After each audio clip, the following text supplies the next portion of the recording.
Tribes நேயர்களுக்கு வணக்கம். Epstein ஃபைல்ஸ்ல நம்ம நாட்டோட பிரதமர் மோடியோட பேர் குறிப்பிட்டிருந்தது. இது பெரிய விமர்சனத்துக்கு உள்ளாச்சு. இந்த நிலையில பாஜகவோட ஒன்றிய அமைச்சர் ஹர்தீப் சிங் பூரி அவர் வெளிப்படையா பிரஸ் மீட்ல நான் ஜெஃப்ரி எப்ஸ்டீனை சந்திச்சேன், 4 முறை சந்திச்சேன் அப்படின்றத பகிரங்கமா ஒத்துட்டு இருக்கிறாரு. இது பெரிய பரபரப்பை ஏற்படுத்தி இருக்குது. அது மட்டும் இல்லாம இன்னொரு பக்கம் பாஜகவோட எம்பி நிஷிகாந்த் துபே அவர் ராகுல் காந்தியை பாராளுமன்ற உறுப்பினர் தகுதியிலிருந்து நீக்கணும், அவர் இன்னொரு முறை எலெக்ஷன்ல போட்டியிட முடியாதபடி அவரோட உரிமையை ரத்து செய்யணும் அப்படின்னு சொல்லி ஒரு கோரிக்கையை பாராளுமன்றத்துல முன் வச்சிருக்கிறாரு. இதை வாதிக்கணும்னு சொல்லி முன் வச்சிருக்கிறாரு. இந்த 2 விஷயம் குறித்து தான் நம்ம விரிவா பேச இருக்கிறோம். இது குறித்து பேசுறதுக்காக இஸ்கஃபோட மாநில செயலாளர் திரு மத்து சத்யா அவர்களை நம்முடைய இணைந்துள்ளார். வாருங்களோட பேசுவோம். வணக்கம். வணக்கம். சமீப காலமா பரபரப்பா பேசக்கூடிய, இந்தியாவில் மட்டும் கிடையாது உலகளவுல பரபரப்பா பேசக்கூடிய எப்ஸ்டீன் ஃபைல்ஸ், அமெரிக்கா வெளியிட்ட அந்த 30 லட்சம் டாக்குமெண்ட், அதுல பல அரசியல் கட்சி தலைவர்கள், தொழிலதிபர்கள் எல்லா பேரும் சிக்கி இது எல்லாமே பெரிய பரபரப்பான விஷயமா மாறிட்டு இருக்கு. குறிப்பா அதுல நம்ம நாட்டோட பிரதமர் மோடி அவர்களோட பேர் அடிப்பட்டதுன்றதுதான் இந்தியாவில் பெரும் பரபரப்பு ஏற்படுத்துச்சு. எதிர்கட்சிகள் நாடாளுமன்றத்தில் பல தடவை அதை பேசியும், அதை பேச விடல. வெளியில போராட்டங்கள்ல பேசியும் பலர் அதில் கேள்விகளுக்கும் பதில் சொல்லாத நிலையில ஹர்தீப் சிங் பூரி, பாஜகவோட யூனியன் மினிஸ்டர், அவர் இன்னைக்கு ஒரு பிரஸ் கான்ஃபரன்ஸ்ல அதை ஒத்துட்டு இருக்கிறாரு. ஆமா, நான் ஜெஃப்ரி எப்ஸ்டீனை சந்திச்சேன், அது உண்மைதான். ஆனா அதெல்லாம் நான் சர்வதேச அமைதி நிறுவனத்துலலாம் வேலை செஞ்சிருக்கிறேன், அதோட பிரதிநிதியா இருந்திருக்கிறேன். அது தொடர்பா நான் ஒரு அமைதி பேச்சுவார்த்தை தொடர்பா நான் பல தடவை சந்திச்சிருக்கேன், 4 தடவை சந்திச்சிருக்கிறேன். மற்றபடி வேற ஏதோ அவர் மீதுனான குற்றச்சாட்டுக்கும் இந்தியாவுக்கும், இந்தியாவில் இருக்கிற அரசியல் கட்சி தலைவருக்கும், குறிப்பா எங்களுக்கும் பிரதமருக்கும் எந்த தொடர்பும் கிடையாது அப்படின்றத தெளிவுபடுத்தும் விதமா இன்னைக்கு ஒரு பிரஸ் மீட் கொடுத்துருக்கிறாரு. இதை எப்படி எடுத்தது? சரி, இந்தியாவில் எத்தனையோ பெரிய பெரிய அறிஞர்கள், அரசியல் தலைவர்கள் சர்வதேச நிறுவனங்களை வேலை பார்த்துருக்காங்களா இல்லையா? இப்போ மன்மோகன் சிங் வேர்ல்டு பேங்க் வேலை பார்த்தாரு, IMF வேலை பார்த்தாருலாம் உங்களுக்கு தெரியும். நம்ம முன்னாள் RBI கவர்னராக இருந்தவர் ரகுராம் ராஜன்லேருந்து மான்டெக் சிங் அலுவாலியாலேருந்து எல்லாருமே அந்த மாதிரி வேலை பார்த்தவங்க தெரியும். ஏன் நம்ம பிரசாந்த் கிஷோர் இருக்காரு, BRS பிரசாந்த் கிஷோர், அவரு கூட அந்த மாதிரி நிறுவனங்களை வேலை பார்த்துருக்காரு. காங்கிரஸ்காரங்க இங்கன்னு கிடையாது, அவங்க ஆட்சியில் இருந்த காலத்தில் உலகம் ஃபுல்லாக அவங்களுக்கு நெட்வொர்க் இருந்தது. ஏன் ராகுல் காந்தி பேரோ வேற நான் சொன்ன இந்த தலைவர்கள் யார் பேரே வராமல் உன் பேர் எப்படி இருந்துச்சு? நீங்க இந்த நிறுவனத்தில் இந்த மட்டத்தில் வேலை பார்க்குற எல்லாரு பேரும் வர்றது சகஜம்தான். அப்படின்னா ஏன் இவங்க பேர்லாம் வராமல் உன் பேர் வந்தது? சரி, நீ என்ன சொல்ற அப்படின்னா, நான் அவன் பிஜேபியின் பிரதிநிதியாக நான் பார்க்கல. உன்னோட இப்ப வேலை என்ன? Petroleum minister. நீ 2014க்கு முன்னாடி பார்த்திருந்தா கூட ஓகே, 2014க்கு அப்புறம் 15ல் பார்த்திருக்க, 17ல் பார்த்திருக்கிற, அதுக்கப்புறம் 430 இமெயில் தொடர்புகள் இருந்திருக்கு அந்த அளவுக்கு உலகம். இது பாஜக இல்லாம, நீ பாஜக இல்ல, இப்ப பாஜக பிரதிநிதியா பார்க்கலன்னு கூட வச்சுக்கோ. நீ பாஜகவில் இருக்கும்போது நீ ஒருத்தனை பாக்குற அப்படின்னா, ஒரு வெளியுறவு கொள்கையில தலையிடக்கூடிய எப்ஸ்டீன் ஃபைல்ஸ்னு ஒரு ஆளை பாக்குற அப்படின்னா, அது இன்ஃப்ளூயன்ஸ் இருக்குமா இருக்காதா அப்படிங்கிற கேள்வி. சரி, இது எல்லாத்தையுமே விட்டுருவோம். இன்னைக்கு அந்த பிரஸ் கான்ஃபரன்ஸ் கொடுக்கறதே அந்த வாக்குமூலம் கொடுக்குற மாதிரி கொடுக்குறான். என்ன அப்படின்னு பாத்தீங்கன்னா, எப்ஸ்டீன் என்ன தப்புன்னா, நான் பார்க்கும்போது 2014ல் பார்த்தேன், 17ல் பார்த்தேன். அப்ப அவன் மேல என்ன குற்றச்சாட்டு இருந்துச்சு? ஏதோ வயது குறைவான பெண்கள்கிட்ட அவன் பழகிட்டான் அப்படின்ற குற்றச்சாட்டு தான் இருந்துச்சு. தட்ஸ் இட் அப்படின்ற வார்த்தையை பயன்படுத்துறான். ஏங்க, ஒரு குழந்தைகளை துன்புறுத்திய வழக்கில் கைதாகி நிரூபிக்கப்பட்ட நபர் 2011ல் அந்த ஒத்துக்கிறான். எப்ஸ்டீனே ஒத்துக்கிட்டான். ஆமா, நான் குழந்தைகளை வச்சு சிறுமிகளை குடும்பப்படுத்தினதை ஒத்துக்கிட்டான். சைல்டு செக்ஸ் அஃபண்டர் அவன். நீ அவன் என்னங்கிற தட்ஸ் இட்டுங்கிற, நீ எப்ஸ்டீன் குற்றமா விட்டுரு, நீ இன்வால்வ் ஆயிருந்த விட்டுரு. இப்படி ஒரு அமைச்சர் பிரஸ் கான்ஃபரன்ஸ்ல என்னத்த பெரிய குற்றம் இது அப்படின்னு பேசுனா, நீ நாட்டில் இருக்கிற பெண்களை எப்படி பாக்குற? ஏங்க, 2008ல் 11லாம் நம்மளுக்கு தாங்க.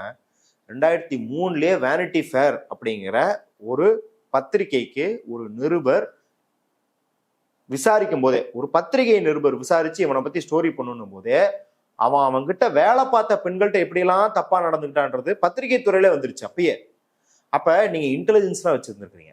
உங்களுக்கு 2008ல் 2004-03லேருந்தே தெரியும் எப்ஸ்டீன் இப்படியான ஆள் தான். 2008லேயே டொனால்டு ட்ரம்ப்க்கு நெருக்கமானவர் சொல்றாரு, டொனால்டு ட்ரம்ப்பே சொல்றான் என்கிட்ட எப்ஸ்டீன் ரொம்ப கொடூரமான வேலையெல்லாம் பண்றான்னு சொல்றான்றாரு. அப்ப உலகத்துல பவர்ஃபுல்லான ஆளுங்க யாருக்கும் 2020-26 வரைக்கும் வெயிட் பண்ணலாம் தேவையில்ல. அவங்களுக்குலாம் 2008க்கு முன்னாடியே தெரியும். சரி, நீ ரொம்ப இன்னசென்ட்டுப்பா ஹர்தீப் சிங் பூரி, சரியான இன்னசென்ட், ஓகேவா? 2014-17ல் உனக்கு தெரிஞ்சிருக்கணும் அவன் சைல்டு செக்ஸ் அஃபண்டர் தெரிஞ்சிருக்கணும். அவனுக்கு நீ இமெயில் அனுப்பும் போது, Jeffrey have fun, but I don't need to, I mean you don't need encouragement from anybody for having fun அப்படின்னு அனுப்புறேன். உங்களுக்கு யாரும் அதை சொல்லி தர தேவையில்ல, ஃபன் பண்ணுங்க. இல்ல அவரு என்னன்னா எனக்கும் அவருக்கும் இருந்த தொடர்புன்றது இப்படிதான் தவிர வேற எதுவும் இல்லீகலான விஷயத்து கூட கிடையாது. அவர் குற்றச்சாட்டுக்கு என்னை தொடர்பு படுத்தாதீங்க, அப்படி எதுவும் ஆதாரம் இருக்குதா? இல்லைங்க, நான் அதான் கேட்கறேங்க. குற்றச்சாட்டுலாம் உன்னை தொடர்பு படுத்தலையா? ஒருத்தன் சைல்ட் செக்ஸ் ஆஃபண்டர் ரோட்ல காட்டுறான், அவங்க கூட நண்பனாகி நீங்க வந்து ஹாவ் ஃபன்னு சொல்லுவீங்களா? அது அதான் அது எப்படி எடுத்துக்கணும்னு நினைக்கிறீங்க? ஹேவ் ஃபன் இல்லைங்க, நீங்க ஹாவ் ஃபன்னுங்கிறத நீங்க அந்த கொனடேஷன்ல கூட வேணாம். நீங்க வந்து செக்ஸுவல் கொனடேஷன் அப்படின்றது கூட வேணாம். யாராச்சும் ஒரு சைல்ட் செக்ஸ் அஃபண்டர்கிட்ட உனக்கு ஃபன் பண்றதை வந்து நான் சொல்லியா பார்த்தரணும்னு கேட்பாங்களா யாராச்சும்? எவனாவது மூளை இருக்கவன் எவனாச்சும், கொஞ்சம் ஒரு துளி அறம் இருக்கவன் எவனாச்சும் சொல்லுவானா? நீ என்ன வேணாலும் பாராட்டு, ஜெஃப்ரி நீ வந்து பயங்கர அறிவாளிப்பா, எத்தனை நாட்டை வளைச்சு போட்டான்னு கூட பாராட்டு. ஆனா ஒரு சைல்ட் செக்ஸ் அஃபண்டர்கிட்ட உனக்கு ஃபன் பண்றதுக்கு நான் சொல்லி தரணுமாப்பா அப்படின்னு கேட்டா நீ எவ்வளவு வக்கர புத்தி பிடிச்சவனா இருப்ப. அதுதான் எங்க கேள்வி. இப்ப ஜெஃப்ரி எப்ஸ்டீன் ஃபைல் வந்ததுல மோடி தனி மனித ரீதியாக எவ்வளவு குற்றம் உடையவராக இருக்காரு, ஹர்தீப் சிங் குற்றம் உடையவராக இருக்குன்றது வேற விவாதம். அது உட்படுத்த வேணும். ஏன்னா அதுல பெண்கள் பாதிக்கப்பட்டிருந்தா இவங்க எல்லாத்தையும் தக்க தண்டனை வழங்க வேண்டும்ன்றது வேற விவாதம். இப்ப நான் என்ன சொல்றோம் அப்படின்னா, நீ என் நாட்டின் இறையாண்மையை அடகு வைத்தாயா? ஏன்னா நீ பெட்ரோலியம் மினிஸ்டர், உன் முதலாளி பிரைம் மினிஸ்டர். ஜெஃப்ரி எப்ஸ்டீன் என்ன சொல்றான், 2017 என்னோட அறிவுரையின் பேர்ல இஸ்ரேலுக்கு போய் டான்ஸ் ஆடினாரு, ட்ரம்ப் முன்னாடி டான்ஸ் ஆடினாரு, அது ஒர்க் அவுட் ஆயிடுச்சுங்கிறாரு. ஏங்க இது எதுவுமே நடக்கலனா கூட நீங்க அனலைஸ் பண்ணுங்க. 2017 இருந்து அமெரிக்காவும் இந்தியாவும் போட்ட ஒப்பந்தங்கள், இஸ்ரேலும் இந்தியாவும் போட்ட ஒப்பந்தங்களை பாருங்க. யாரு யார்கிட்ட இருந்து அதிகமா பலன் பெற்றிருக்கான்னு பார்ப்போம். 2017 இருந்து இந்தியாவும் அமெரிக்காவும் போட்ட ஒப்பந்தங்கள் எல்லாத்துலயும் இந்தியாவோட தரப்பு டிமாண்ட் என்னவா இருந்திருக்குது? ஐயா H1B விசால இன்னொரு கொஞ்சம் பேரை ஏத்துங்க, இன்னொரு 500 பேருக்கு கொடுங்கன்னு பிச்சை எடுத்துனுக்கிறோம். அவன் அதுக்கு பதிலாக என்ன கேட்கறான் அப்படின்னா, உங்களோட மிலிட்டரி கம்யூனிகேஷன், ஸ்ட்ராட்டஜிக் கம்யூனிகேஷனுக்கு எங்களுக்கு ஆக்சஸ் கொடுங்க. ஏங்க லிட்டரலா அவன் ராணுவ ரகசியம் கேட்கறான். நம்ம சேட்டலைட்ல இருந்து கண்காணிப்போம், இந்தியன் ஓஷன்ல பல பேரை கண்காணிப்போம், இதுக்கெல்லாம் எங்களுக்கு ஆக்சஸ் கொடுங்கன்னு கேட்கறான். இதுக்குதான் கோஆபரேஷன் அக்ரிமெண்ட் வரிசையா போட்டுக்கிட்டே வந்திருக்கீங்க. நீங்க ஒண்ணுல ஏதோ ஒண்ணு, நான் வந்து ஒரு அனாலிசிஸ்க்கு சும்மா ChatGPT, deep search, Grok இதெல்லாம் இன்டர்நேஷனல் விஷயத்துல ஸ்ட்ராட்டஜிக் விஷயத்துல எப்படி அனலைஸ் பண்ணுன்னு சோதிக்கிறதுக்கு இந்த டாஸ்கை கொடுத்து பாக்குறேன். யாரு பக்கம் டில்ட் இருக்கு அப்படின்னு கேட்டா அதுவே சொல்றது 2017 இருந்து 22 வரைக்கும் போட்ட எல்லா டீலையும் இந்தியாவுக்கு நஷ்டம், அமெரிக்காவுக்கு பயங்கரமான லாபம். ஏன்னா நம்ம என்ன விட்டு கொடுத்துட்டு என்ன வாங்குறோம்னு இருக்குல்ல. நான் உங்கள்கிட்ட 100 ரூபாய்க்கு விட்டு கொடுத்துட்டேன், ஆனா 100 ரூபாய்க்கு மதிப்புள்ள ஒரு டெக்னாலஜி உங்கள்கிட்ட இருந்து வாங்கிட்டேன்னா சரிசமமா இருக்கும். ஆனா எங்கேயுமே சரிசமமாக இல்லை அப்படின்றத சாட் ஜிபிடி, டீப் சர்ச்லாம் நீங்க வந்து நேயர்கள் வந்து ஒரு 5 நிமிஷத்துல வெரிஃபை பண்றதுக்கு சொல்றேன். ஒரு எக்ஸ்பர்ட்லாம் இருக்காரு, பரத் கர்னார்னு ஒரு எக்ஸ்பர்ட் இருக்காரு. அவர் காங்கிரஸ் கட்சியை விமர்சிச்சு மோடியை ஆதரிச்சவர் 2014. அவர் எதுக்கு ஆதரிச்சுன்னு சொல்றாருன்னா, காங்கிரஸ் கட்சி ஸ்ட்ராங்கான நடவடிக்கை எடுக்க மாட்டேங்குது, மோடி வந்து ஒரு ஸ்ட்ராங்கான ஆளு, வந்தா வந்து இன்டர்நேஷனல் ரிலேஷன் புரட்டி போடுவான்னு நினைச்ச ஆளு 2017 இந்த கூத்தெல்லாம் பார்த்துட்டு ஸ்டாகரிங் ஃபார்வர்ட்னு ஒரு புக் எழுதுறாரு.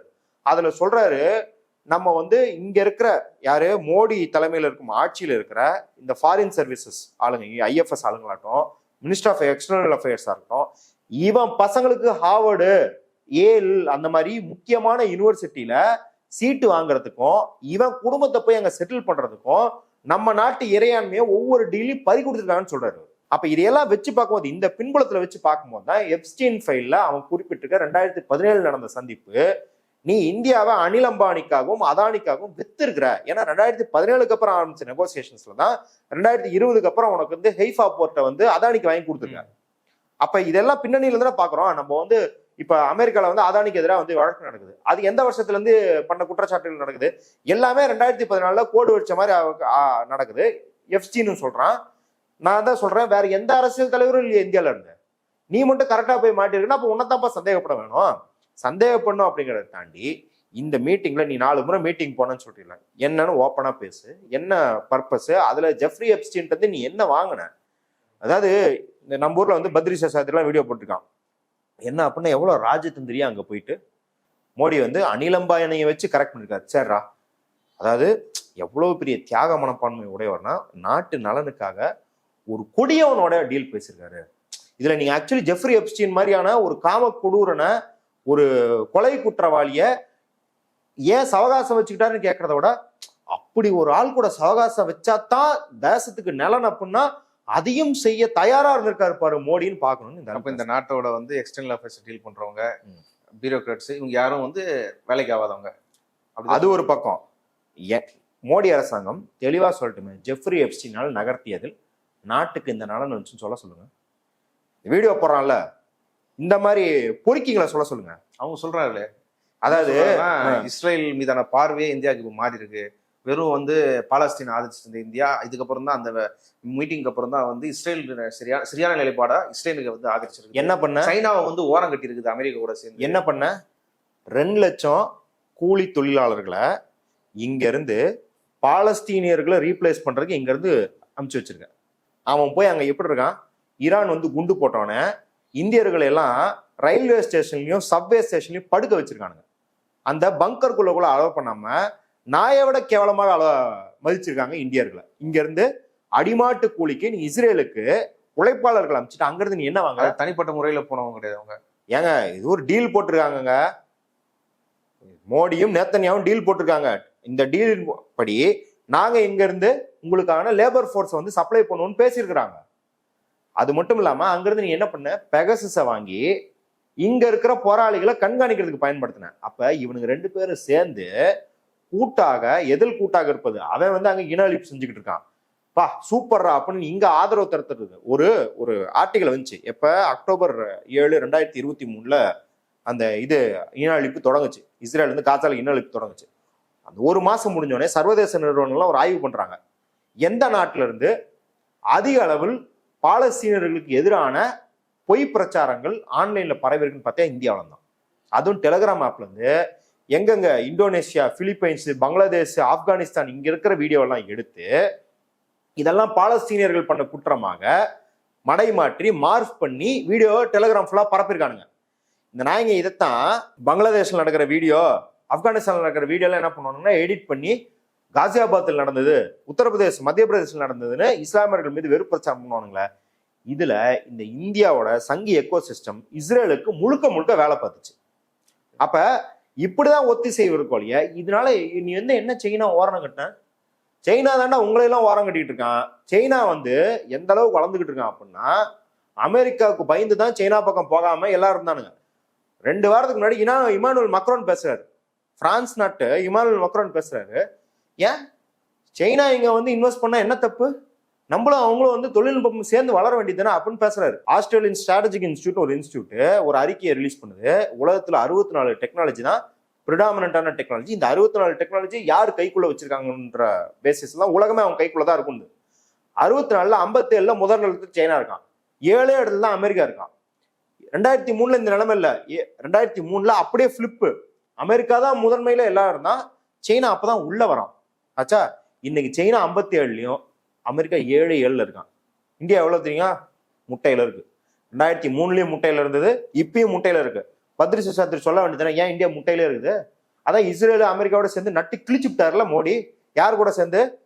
குழந்தைகளை துன்புறுத்துறான். அந்த ஃபைல்ல என்னென்னலாம் இருக்குது, குழந்தைங்களை சமைச்சு சாப்பிட்டாங்கலாம் இருக்குதுங்க. அப்ப ஒரு பிரதமராகவோ இல்ல ஒரு கட்சியாகவோ they have a moral duty, ஒரு தார்மீக கடமை இருக்கு. இல்ல எங்களுக்கு இதுக்கு சம்பந்தம் இல்லை அப்படின்னு பேசும்போது, இதில் யாரேனும் சம்பந்தப்பட்டிருந்தால் அவர்களை நாங்கள் தண்டிப்போம். இன்னொன்னு அன்இக்வலி, அதாவது எந்த சந்தேகக்கும் இடமின்றி எப்ஸ்டீன் செய்த குற்றங்கள் பெரும் குற்றங்கள் பேசணும். இந்த சந்தேகம் ஏன் வருதுன்னா, ட்ரம்ப் ஒரு வாரத்துக்கு முன்னாடி பேசும்போது பார்த்துருப்பீங்க, அந்த ஆள் வழக்கமாவே இந்த ஆள் வந்து எதுவும் அறிவிப்பு கொடுக்கறதுக்கு முன்னாடி ட்வீட்டா போட்டுறான், ஆபரேஷன் சிந்தூரை நான் தான் முடிச்சேன் அப்படின்ட்டான். முந்தானத்து கூட சொல்லியிருக்காரு, முந்தானத்து சொல்லிருக்காரு. அதே மாதிரி ட்ரேட் டீல், அந்த ஆள் ட்வீட்டை போட்டதுக்கு அப்புறம் 1 வாரமா இவங்க ஒர்க் அவுட் பண்றாங்களாம் அபிஷியலா என்ன சொல்றதுன்னு. பியூஷ் கோயலை வந்து அர்னாப் கோசாமி கேட்கிறான், அர்னாப் கோசாமி எல்லாம் கேட்கிறான், இந்த அசியம் உனக்கு தேவையா அப்படிங்கிற அளவுக்கு அர்னாப் கோசாமி கேட்கிறான். அந்த ஆள் வந்து தடுமாறுறாரு. இப்படி இருக்கிற நிலைமையில ட்ரம்ப் ஒயிட் ஹவுஸ்ல ஒரு ஸ்பீச் கொடுக்குறாரு. அந்த ஸ்பீச்ல சொல்றாரு Modi is a good friend அப்படின்னு சொல்லிட்டு. நான் அதுக்கு மேல எதுவும் சொல்ல விரும்பல, ஏன்னா அதுக்கு மேல ஏதாவது சொன்னா அவன் பொலிட்டிக்கல் கரியரே நான் டெஸ்ட்ராய் பண்ண முடியுங்கிறாரு. Modi is a great man. That he loves Trump. Now, I don't know if the word love, I don't want you to take that any different. I don't want to destroy his political career, okay? ஒரு நாட்டோட அதிபர் உன் political கரியரே destroy பண்ண முடியும் பேசுறாருன்னா, உன்னைய பிரதமர் உன் கரியரே destroy பண்ண முடியுன்ற அளவுக்கு பேசுறாருன்னா அந்த ஆள்கிட்ட என்ன இருக்கு? ஏன் இதுக்கெல்லாம் இவரு இவ்வளவு சரண்டரா இருக்கிறாரு? அப்போ என்ன இருக்கு? ஆமா, ஏங்க மன்மோகன் சிங் இருந்த காலத்துல பராக் ஒபாமாவோ ஜார்ஜ் புஷோ மன்மோகன் சிங் பத்தி இப்படி பேசிட முடியுமா? நீ மௌனகுருன்னு கலாச்சி இல்ல. அந்த மன்மோகன் சிங் அங்க போகும்போது நம்ம மன்மோகன் சிங்கோட ஆதரவாளர்லாம் கிடையாது. ஆனா மன்மோகன் சிங்கை பத்தி அந்த பிரதமர்கள் என்ன எழுதியிருக்கிறாங்க அப்படின்றத ஷியாம் சரண் சிவசங்கர் மேனன், இவங்க 2 பேரும் வெளியுறவுத்துறையில வேலை பார்த்தவங்க. இவங்க 2 பேரும் அவங்களோட புக்கு, அந்தந்த புக்ல அவங்க எழுதியிருக்காங்க. என்னென்ன எழுதியிருக்காங்க? ஜார்ஜ் புஷ் வந்து பர்சனலா ஷியாம் சரண்ட சொல்லியிருக்காரு, is a good friend of mind, please take care of ஹிம்னு யார மன்மோகன் சிங் சொல்லியிருக்காரு. பராக் ஒபாமா இப்படி பேசுனது பல பேர் இந்த மாதிரி பதிவு பண்ணியிருக்காங்க. அப்போ உலக தலைவர்கள்லாம் மதிக்கத்தக்க ஒரு மனுஷனாக மன்மோகன் சிங் இருந்திருக்கிறாரு. அதனாலதான் கூப்பிட்டானே பராக் ஒபாமாலாம் வந்தாரு. பராக் ஒபாமா காங்கிரஸ் ஆட்சியின் போது காஷ்மீர் பிரச்சனை தலையிட முன் வந்த போது இது எங்க பிரச்சனை, நீ கிளம்புன்னு சொல்ல முடிஞ்சுது. இன்னைக்கு இந்தியா பாகிஸ்தான் பிரச்சனை ட்ரம்ப் வெளியே போடா அப்படின்னு சொல்ல முடியுமா? ட்ரம்ப் ஜாலியா பேசிக்கிட்டு இருக்காரு, உன் பொலிட்டிக்கல் கரியரை நான் டெஸ்ட்ராய் பண்ணிடுவோங்கிறாரு. மானமுள்ள அவனாச்சும் வந்து பேச வேணாம், மைக் முன்னாடி வந்து நீ வந்து காட்டமெல்லாம் பேச வேணாம், நீ அவரு ஃப்ரெண்டுன்னு பேசுறாருங்க, அவர் என் கரியரை முடிக்கிற மாதிரி நானும் அவர் கரியரை முடிப்பேன்னு ஒரு கலை கூட கலாய்க்க வேணாம். அதாவது நீ வந்து அந்த போஸ்ட்ல இருக்கிறதுனால, நீ பொறுமைக்கா இருக்கிறதுனால உன்ன பொறுமைன்னு சொல்லிட்டு யாரும் நோபல் பீஸ் பிரைஸ் தர போறது இல்ல. ஏன் நாட்டு மானதான் போகுது. நீ பிரதமரா ராஜினாமா பண்ணிட்டு நீ ட்ரம்ப் கிட்ட ஏசுவாங்க, மக்ரோன்ட்ட ஏசுவாங்க, எவன்ட்ட வேணாலும் ஏசுவாங்க, நான் ஏன் கேட்க போறேன்? நீ பிரதமரா இருக்கிறப்ப பேசுறவருக்கு வந்து இவரு ட்ரம்ப் வந்து உலக அமைதிக்கு இன்றியமையாதவர், ஆமா வளர்ச்சிக்கும் இன்றியமையாதவர் அப்படின்னு ஒரு புகழாரம் வேற. புகழாரம் ஏங்க, ட்ரம்ப்புக்கு புகழாரம் ஒண்ணு. அதாவது ட்ரம்ப்புங்கிறவன் எப்படி அப்படின்னா, நீங்க ஜெஃப்ரி எப்ஸ்டீன் ஃபைல் வரதுக்கு முன்னாடியே ட்ரம்ப் பல கேஸ்ல பாலியல் வன்கொடுமை கேஸ்ல கன்விக்ட் ஆனவன். ட்ரம்ப் ஒரு 13 வயசு பொண்ணை துன்புறுத்தி கன்விக்ட் ஆனவர். அவுட் சைட் கோர்ட் செட்டில்மெண்ட், அதாவது கோர்ட்டுக்கு வெளியில் அவர்களுக்கு இழப்பீடு தருகிறோம், நீங்க நான் டிஸ்க்ளோசர் அக்ரிமெண்ட்ல சைன் போடுங்கன்னு சொல்லி தான் அந்த தேர்தலே கண்டெஸ்ட் பண்றான். ஆக நீங்க ட்ரம்ப் அப்படிங்கிறத அமெரிக்காவை எவ்வளவு வேணாலும் நீங்க நட்பு பாராட்டினா கூட அது கூட கொள்கை ரீதியா எதிர்க்கலாம். ட்ரம்ப்பை உங்க நண்பன்னு சொல்லிக்கிறது இருக்கு இல்லையா, அது வந்து மாரலி, தார்மீக ரீதியில், அறம்சார் ரீதியில் ஒரு குப்பத்தனமான ஸ்டாண்டு. அந்த நீங்க ட்ரம்ப்பை பாராட்டுறீங்கன்னும் போது ஆப்வியஸா என்ன நினைப்பாங்க, ட்ரம்ப்போட பெஸ்ட் ஃப்ரெண்டு மாதிரி இருந்திருக்கான் எப்ஸ்டீன். இந்த சூழல்ல நீங்க கொண்டு போய் இந்தியாவில எல்லா இறையுமே தூக்கி ட்ரம்ப் கிட்ட கொடுக்குறீங்க. அவன் அழகா சொல்றான், $500 பில்லியன் அரிசி பருப்புல இருந்து எல்லாத்தையும் இனிமேல் இந்தியா எங்கள்கிட்ட தான் வாங்குன்றான், ரஷ்யாட்ட இருந்து எண்ணெயை வாங்காதுங்கிறான். உன் கொள்கை முடிவா அவன் அறிவிச்சுக்கிட்டு இருக்கான்யா. ராகுல் காந்தி வந்து 10 விஷயத்த இது பண்றாரு. டிஜிட்டல் டாக்ஸ் கிடையாது, 2047 வரைக்கும் டேட்டா சென்டருக்கு டாக்ஸ் கிடையாது, டேட்டா லோக்கலைசேஷன், அதாவது நீ இங்க கம்பெனியை வச்சு வெளியே கொண்டு போய் அதை வந்து அந்த சர்வீஸை யூஸ் பண்றனா அந்த டேட்டாவெல்லாம் இங்கேயே நீ ஒரு இடத்துல வைக்கணும், ஸ்டோர் பண்ணுங்கிறது டேட்டா லோக்கலைசேஷன் விதி எதுவுமே கிடையாது. அவனுக்கான ரெகுலேஷன் எல்லாத்தையும் தூக்கிட்டான். அவன் பாட்டுக்கு உன் கண்ட்ரிக்குள்ள வரலாம், டேட்டாவை எடுக்கலாம், என்ன வேணாலும் பண்ணலாம். டேட்டா சென்டர் வச்சா அவன் எவ்வளவு தண்ணி குடிக்கிறான், விவசாய நிலம் எவ்வளவு போகுது, எதுவும் கிடையாது, அவனுக்கு டாக்ஸ் கட்ட வேண்டிய தேவையே கிடையாதுன்னு நீ உன் நாட்டையே திறந்து விட்டுருக்க அவனுக்கு. இந்த சூழல தானே கேட்கறோம். நீ தனி மனித ரீதியாக பிரைம் மினிஸ்டர் ஆகிறதுக்கு முன்னாடி நீ எங்க போய் பொறுக்கிட்டு இருந்தா யாருக்கு என்ன கேட்க போறாங்க? இல்ல அதை எப்படி அவங்க சொல்றாங்கன்னா, அமைச்சர் என்ன சொல்லியிருக்காருன்னா, நாங்க பிரபாகரன் அவர்களோட தான் நான் வந்து இது சந்திச்சிருக்கிறேன், தூதரா போய் நான் வந்து பிரபாகரன் அவர்களோட தான் செஞ்சிருக்கிறேன், அதே மாதிரி தான் இதுவும் சொல்றாரு. இதை சமப்படுத்துறதுன்றது வந்து தெரியாம ஒரு விஷயத்த சமாளிக்க முடியாம மாட்டிக்கிட்டாங்களா, இல்ல ஒரு டைவர்ட் பண்றதுக்காக இதை பேசுறாங்க? டைவர்ட் பண்றதுக்கு தான்.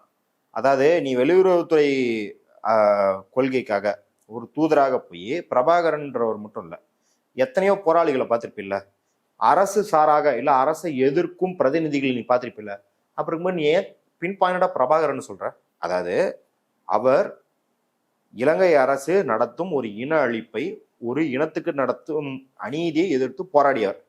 அந்த போராட்டத்தை அதுல வந்து பல பேருக்கு மாற்று கருத்து இருக்கலாம், எதிர்கருத்து கூட இருக்கலாம், பிரபாகரனை ஆதரிக்காதவங்க கூட இருக்கலாம்.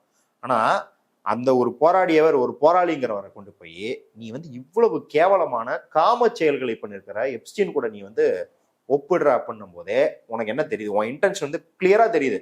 என்ன அப்படின்னா, இப்ப ஸ்ட்ராங்கா இதுல இருந்து தமிழ்நாட்டுல இருந்து எதிர்ப்பு வரும். தமிழ்நாட்டுல இருந்து எதிர்ப்பு வரும்போது என்ன பண்ணும், அந்த எதிர்ப்பை 2ஆ ஸ்பிளிட் பண்ணும். பிரபாகரன் ஆதரிப்பவர்கள், பிரபாகரன் எதிர்ப்பவர்கள் அப்படிங்கிறத 2ஆ ஸ்பிளிட் பண்ணும். ஒண்ணு. இன்னொன்னு, காங்கிரஸ் தான் கேள்வி கேட்கறான். காங்கிரஸ் கேள்வி கேட்கறான் அப்படின்னும் போது, டே உங்க தகப்பனாரை கொண்டவரே அவர் தான், அவர் கூட எல்லாம் சந்திச்சிருக்கேன்னு என்ன சொல்றது, இது வேணும்ட்டே புஷிங் த பட்டன் வாங்க, உனக்கு எங்க வலிக்குதோ அங்க நான் குத்தி காட்டுறேன் அப்படிங்கிறது. அப்ப பிரபாகரன் அப்படிங்கிற ஒரு போராளி, ஒரு இன விடுதலை போராளிய நீ இந்த காமோனோட ஒப்பிடுற அப்படிங்கிறது வந்து இது இயல்பா நடந்ததெல்லாம் கிடையாது. அப்ப பிரபாகரன் அப்படிங்கிற ஒரு இன விடுதலை போராளிய பல்வேறு கட்சிகள், பல்வேறு அமைப்புகள் பல்வேறு விதமாக பாக்குறாங்க அப்படிங்கிறத வைத்துக்கொண்டு நமக்கு எதிராக செயல்படும் அணியில் குழப்பத்தை விளைவிக்க ஒரு ஸ்ட்ராட்டஜிக்கான மூவ் தான் ஒழிய அதை தவிர இங்க வேற எதுவுமே கிடையாது. இந்த ஸ்ட்ராட்டஜிக் மூவே இல்லைன்னா கூட இது அறம் சார்ந்து பார்க்கும்போது எவ்வளவு கேவலமான ஒரு, இப்ப ராகுல் காந்தியோ வேற யாரோ நான் எப்ஸ்டீனை பார்த்தேன், அதே நேரத்தில் யாசர் அராஃபத்தையும் பார்த்தேன்.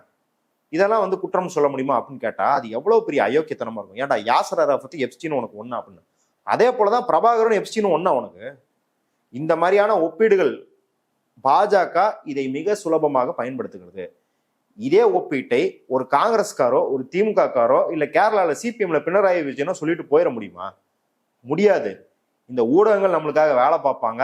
இதை வைத்து கொண்டு முற்போக்காக பேசுவதை போலவே பல இடத்தில் பல பேர் பிளவு ஏற்படுத்துவாங்கன்னு தெரிஞ்சே அந்த ஆள் இதை பண்றான் அப்படின்றத நம்ம பாக்குறோம். ஓகே, இன்னொரு முக்கியமான விஷயம் வந்து இப்ப நடந்துட்டு இருக்குது. பாஜகவோட எம்பி நிஷிகாந்த் துபே வந்து ராகுல் காந்தி அவரை வந்து எம்பி பதவியில இருந்து நீக்கணும், அவர் வந்து இதுக்கப்புறம் தேர்தலிலே போட்டியிடுற தகுதியை வந்து அவர் ரத்து செய்யணும், இந்த மாதிரியான மோஷனை கொண்டு வரணும்னு சொல்லி பாராளுமன்றத்துல வந்து முன் வச்சிருக்கிறாரு இந்த கோரிக்கையை. இது வந்து இப்போ ஒரு ஏன்னா ஏற்கனவே வந்து அவர் தொடர்ந்து அவர் பேசுறது நீக்கப்படுது, பேச விடாம தடுக்கப்படுறாங்க. ஏற்கனவே ஒரு தடவை வந்து அவர் எம்பியா சஸ்பெண்ட் பண்ணியிருக்கிறாங்க. இப்போ அவர் எழுப்பி இருக்கிற பிரச்சனைகளும் முக்கியமான நர்வானேவா இருக்கட்டும், இல்ல ட்ரேடிலா இருக்கட்டும், இல்ல எப்ஸ்டீன் ஃபைல்ஸா இருக்கட்டும், இது வந்து எந்த எண்டுக்கு கொண்டு போய் நிப்பாட்ட போகுது? அது வெறும் சும்மா ஒரு மிரட்டலுக்கான விஷயமா பார்க்கணுமா இல்ல சீரியஸா எடுத்துக்கிறதா? இல்ல, நிஷிகாந்த் துபே யார் அப்படிங்கிற முதல்ல தமிழ் பார்வையாளர்கள் தெரிஞ்சுக்கணும். இவன் தான் வந்து பார்லிமெண்ட்ல எந்திரிச்சு என்ன சொன்னா அப்படின்னா, சான்ஸ்கிரிட்ல இருந்தாடா தமிழ் வந்தது, அப்புறம் ஏன்டா சும்மா சலம்பிக்கிட்டீங்கன்னு பேசணும் வேணாம். ஸோ இப்படிப்பட்ட சிந்தனை உடையவன் தான் இப்ப ராகுல் காந்திக்கு எதிராக பேசுறான் அப்படிங்கிறத நம்ம எப்படி பார்க்கலாம்னா, பாராளுமன்றத்தில் இவர் வந்து முறைகேடாக நடந்து கொண்டிருக்கார், விதிகளை மீறி நடந்து கொண்டிருக்கிறார், அதனால தகுதி நீக்கம் செய்யன்னு கேட்கறான். ரமேஷ் பிதுரின்னு ஒரு பிஜேபி எம்பி இருந்தான். எந்திரிச்சு பிஎஸ்பியில இருக்கிற ஒரு இஸ்லாமிய எம்பியை பார்த்து, நீ பாகிஸ்தான்காரன், நீ ஒரு தீவிரவாதி, நீ ஒரு அப்பனுக்கு பிறந்தவன்ல, உனக்கு இல்ல அது இல்ல அப்படின்னு கெட்ட கெட்ட வார்த்தையில, அதாவது நல்ல வார்த்தையெல்லாம் இல்லைங்க, கெட்ட வார்த்தையில பார்லிமெண்ட்ல கண்டினியூஸா 3 நிமிஷம் திட்டுறான். ஸ்பீக்கர் பார்த்துக்கிட்டு இருக்காரு. அந்த எம்பியை அதுக்கப்புறம் ரமேஷ் பிதூரிய பிஜேபியை விட்டெல்லாம் இவங்க நீக்கல. அதுக்கப்புறம் அந்த ராஜஸ்தான் ஸ்டேட் எலெக்ஷன்ல தேர்தல் பொறுப்பாளராக போட்டு விட்டாங்க. அந்த நீ வந்து கேட்கற இந்த கட்சியில இருந்து வந்துட்டு நீ வந்து கேட்கற ராகுல் காந்தியை தகுதி நீக்கம் செய்யணும். இவன் கூட தான் உட்காந்து இவனும் எம்பியா வேலை பார்த்துக்கிட்டு இருக்கான். இவன் ஒரு அயோக்கிய பையன், அவன் ஒரு அயோக்கிய பையன். நீங்க 2 பேரும் வந்து ராகுல் காந்தியை தகுதி நீக்கம் செய்யணும்னு கேட்கிற. அந்த ஓம் பிர்லா இதையெல்லாம் அனுபவிச்ச ஓம் பிர்லா இன்னைக்கு ராகுல் காந்தி பிரைம் மினிஸ்டர்னு சொல்றதுக்கு பிரைம் மினிஸ்டர் சொல்லக்கூடாதுங்கிறாரு. ஏங்க, ஒரு சபாநாயகர் பிரைம் மினிஸ்டர் வந்தா எதிர்கட்சியினர் அடிக்க காத்திருக்கிறாங்க, அதனால நான் பிரைம் மினிஸ்டரை வர வேணாம்னு நான் தான் சொல்றதுன்றது எவ்வளவு பெரிய கேவலம். கிரண் ரிஜிஜு சொல்றாரு, என்னை சுத்திக்கிட்டாங்க எல்லாரும், எதிர்கட்சி எம்பிக்கெல்லாம் சுத்திக்கிட்டாங்க, எனக்கு பயமா. என்னடே, ஏதாவது அரசியல் ரீதியாக சாக்கு சொன்னா கலாய்க்கிறதுக்கு சொல்லுவான், மிஸ் என்ன அடிச்சிட்டா மிஸ்ன்ற மாதிரி கம்ப்ளைண்ட் பண்ணாதான்னு. இவனுங்க லிட்டரலாவே மிஸ் அடிக்கிறான் மிஸ்ன்ற மாதிரி கம்ப்ளைண்ட் பண்றானுங்க. சரி, ராகுல் காந்தி பேசியதில் பிரச்சனையில் விதிமீறல், அதனால அவர் நீக்கணும் கிடையாது. ரொம்ப அமெரிக்காவுக்கு நம்ம அடிபணிஞ்ச மீறலாம் அவர் ப்ரொஜெக்ட் பண்றாரு.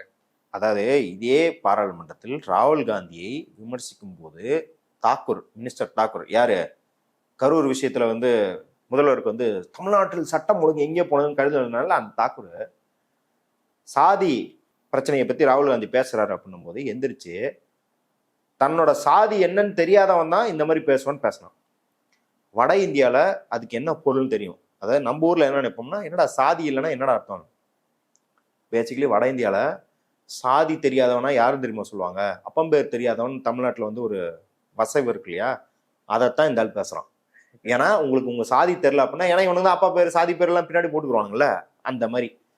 அப்படியெல்லாம் பேசுற ஒரு கட்சியில அப்படியெல்லாம் பேசுற ஒரு நபரை அமைச்சரா வச்சுக்கிட்டு இருக்க நீ எந்திரிச்சு கேட்கிற ராகுல் காந்தியை தகுதி நீக்கம் செய்யணும். ஏன்னா பயம். இன்னைக்கே பிரஸ் மீட்ல அஸ்வினி வைஷ்ணவ் வந்து ராகுல் காந்தி எவிடன்ஸ் எல்லாம் பேசிட்டு இருக்கிறாரு அப்படின்னே ஜாலியா வந்து ராகுல் காந்தி நின்னாரு, அப்படியா வாங்க எவிடன்ஸ் தரான்னு அப்படியே உள்ள வந்துட்டாரு. பேசிக்கிட்டு இருக்கும்போது உள்ள வந்துட்டாரு, ஸ்பீக் ஆஃப் த டெவில்ன்ற மாதிரி உள்ள வந்துட்டாரு. உள்ள வந்துட்டோன்னா தெரிச்சு ஓடுறான் அந்த ஆளு. இவர் வந்து நில்லப்பா நில்லு, எங்க போற நில்லு அப்படின்னு, வாடா வாடா என் ஏரியா கூட நீ என்ன சொல்ற சொல்லு, வா 2 பேரும் சேர்ந்து பிரஸ் மீட் கொடுப்போம்னா தலை தெரிக்க ஓடுறான் கேமரா முன்னாடியே. இப்பவும் சொல்றான், ஹர்தீப் சிங் பூரி இவ்வளவு பெரிய ஆள் இல்ல, உட்காந்து ராகுல் காந்தி கூட டிபேட் பண்ணிட்டுமே. ராகுல் காந்தி உனக்கு வந்து என்ன சொல்ற, ராகுல் காந்தி வந்து தகுதி நீக்கம் செய்யணும், என்ன பேசணும் அதுன்னு தெரியல. நீ வந்து 6 ஜேர்னலிஸ்ட கூப்பிட்டு எல்லாரும் உட்கார வச்சுக்கிட்டு, சார் ஷூலேஸ் எப்படி கட்டுறீங்க, உங்க ஸ்கின் கேர் எப்படி பண்றீங்க, மாம்பழத்தை வந்து உறிஞ்சி சாப்பிடுவீங்களா சப்பி சாப்பிடுவீங்களான்னு கேள்வி எல்லாம் வச்சு குதூகலப்படுத்துறீங்களா பிரைம் மினிஸ்டரை. அதே 6 ஜேர்னலிஸ்ட கூப்பிட்டு உட்கார வையே, பிரைம் மினிஸ்டர் கூட வேணா ஹர்தீப் சிங் பூரியும் ராகுல் காந்தி பேச வை, டிபேட் பண்ண வையே. ராகுல் காந்தி இன்னைக்கு எவ்வளவு செருக்கோட சொல்றாருன்னா, கார்ல வந்து நிக்கிறாரு, விண்டோ ஓபன் பண்றாரு, எல்லாரும் மைக் கொண்டாந்து உள்ள வர்றான்.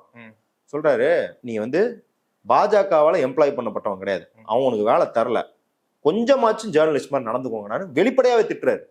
ஏன்னா நீங்க யோசிச்சு பாருங்க, எப்ஸ்டீன் ஃபைல்ஸ் மாதிரி ஒரு விவகாரம் நம்ம வந்து 123 அக்ரிமெண்ட்னு சொல்லி நியூக்ளியர் அக்ரிமெண்ட்டை போட்ட போது அதுல அமெரிக்காவிடம் இறையாண்மையை இந்தியா விட்டு கொடுக்க போகிறது அப்படின்ற குற்றச்சாட்டினால கம்யூனிஸ்ட் கட்சிகள் கூட்டணியை விட்டு வெளியே வந்தாங்க. அதாவது 67 சீட் வச்சிருந்தாங்க கம்யூனிஸ்ட் கட்சிகள், வந்து அவ்வளவு பலம் பொருந்தியது கடைசியா அப்பதான். அதையே தூக்கி உதறி தள்ளிட்டு கம்யூனிஸ்ட் கட்சிகள் வெளியே வந்தாங்க. அதுல ஒரே ஒரு கிளாஸ், ஹைடாக்ட்னு சொல்லிட்டு ஒரே ஒரு கிளாஸ், இந்தியா அணு ஆயுதம் தயாரிக்கிறது எங்களுக்கு தெரிஞ்சா நாங்க வந்து இன்ஸ்பெக்ட் பண்ணுவோன்ற அந்த கிளாஸ். அதற்காக அவ்வளவு நாள் சண்டை போட்டு அதுக்கப்புறம் வந்து அமெரிக்காட்ட ஒரு ஒப்பந்தம் போட்டாங்க. இன்னைக்கு யோசிச்சு பாருங்க, அமெரிக்காட்ட அதை விட 100 மடங்கு ஜாஸ்தி எல்லாத்தையும் தூக்கி தந்ததுக்கு அப்புறம் இந்த ஊடகங்கள் வாய்ப்புத்தி இருக்கிறாங்க. எப்ஸ்டீன் ஃபைல்ஸ்ல ராகுல் காந்தி பேர் வந்தா இந்த ஊடகங்கள் இப்படி வாய்ப்புத்திட்டு இருப்பாங்களா? இன்னைக்கு எல்லா ஊடகங்களும் எப்ஸ்டீன் ஃபைல்ஸ்னு, இவன் எங்க நோம் சாம்ஸ்கி அமெரிக்கால இருக்கிற ஒரு அறிவுஜீவி எப்ஸ்டீன் ஃபைல்ஸ்ல வந்துட்டாரு, ஸ்டீஃபன் ஹாக்கின் வந்துட்டாரு, இதெல்லாம் பேசுறானோ இல்லையா? டே, மோடி பேர் இருக்குடா, ஹர்தீப் சிங் புரி பேர் இருக்குடா, அப்படின்னா கப்பு சிப்புன்னு இருக்கானுங்க. அப்ப இது எவ்வளவு பெரிய கேவலம். அப்ப இந்த சூழல்ல தான் ராகுல் காந்தி எழுப்புற கேள்விகள், குறிப்பாக இந்த 4 ஸ்டார்ஸ் ஆஃப் டெஸ்டினில இருந்து எடுத்து போட்டது, இவனுங்க மொத்தமா இந்த தேசல அடகு வைக்கிறவங்க தான் இவங்க அப்படிங்கறத அந்த 4 ஸ்டார்ஸ் ஆஃப் டெஸ்டினி ஸ்போர்ட்ஸ் பண்ணுது. 4 ஸ்டார்ஸ் ஆஃப் டெஸ்டினி மட்டும் கிடையாது, நம்ம 2 பேரும் வந்து ஆபரேஷன் சிந்தூரப்ப பிரவீன் சவானி இதை வச்சு பேசியிருக்கோம். பிரவீன் சவானி லாஸ்ட் வருஷத்துல சொல்றாரு, வாஜ்பாய் அரசாங்கத்தை போய் பாகிஸ்தான் மீது வந்து நாங்க பாகிஸ்தானை பயமுறுத்துறோம்னு கொண்டு போய் சண்டையே போடாம, பாகிஸ்தான்காரன் ஒரு புல்லட் கூட ஷூட் பண்ணாம நம்ம ராணுவ வீரர்கள் மீது அக்கறையில் பேசுறோம். இவனுங்க ராணுவ வீரர்களை கொண்டு போய் மலை பிரதேசலையும் குளூர்லயும் தண்ணி இல்லாம சோறு இல்லாம பெரிய பெரிய உயரத்துல வச்சு அங்க இருந்து மேல இருந்து கீழே விழுந்து குளிர் தாங்காம இறந்து 900 பேர் இறந்து போனாங்க. பிரவீன் சவானி லாஸ்ட் வார்ல எழுதுறாரு. இப்ப இவனுக்கு பிரச்சனை என்ன அப்படின்னா, 4 ஸ்டார்ஸ் ஆஃப் டெஸ்டினி வந்தோடனே அதை பப்ளிஷ் பண்ண விடாம பண்ணிட்டானே. அப்பா ஊத்தி மூடின்றா அப்படின்னு நினைச்சேன். ராகுல் காந்தி அதை எடுத்து வெளியே போட்டானே. இப்ப இந்த மாதிரி பிரச்சனை இருக்கவன் எல்லாம் வருவான்ல. அவர் சொல்றதோ இன்னும் இவங்க எல்லாரும் வந்து போர் சூழலை தவிர்த்துன்னு சொல்லி பிரதமர் பேசுறாரு. ஆனா நம்ம ஒரு போர்க்கால சூழல தான் வாழ்ந்துகிட்டு இருக்கோம் ராகுல் காந்தி சொல்றாரு. ஆமா, போர்க்கால சூழல் தான் வாழ்றோம் அப்படிங்கறது. நீங்க முன்ன மாதிரி நேரா கத்தி எடுத்துட்டு வந்து துப்பாக்கி எடுத்து சண்டை போடணும்னு அவசியம் இல்லை. அவங்கள டெக்னாலஜி அடிக்கிறான், உங்களை வர்த்தகத்துல அடிக்கிறான், எல்லாத்துலயும் உங்களுக்கு பின்னுக்கு தள்ளிட்டா அதுக்கப்புறம் நீங்க எப்படி போர்ல தாக்கு பிடிப்பீங்க? அப்ப தேச நலனில் தான் இது பேசப்படுகிறது.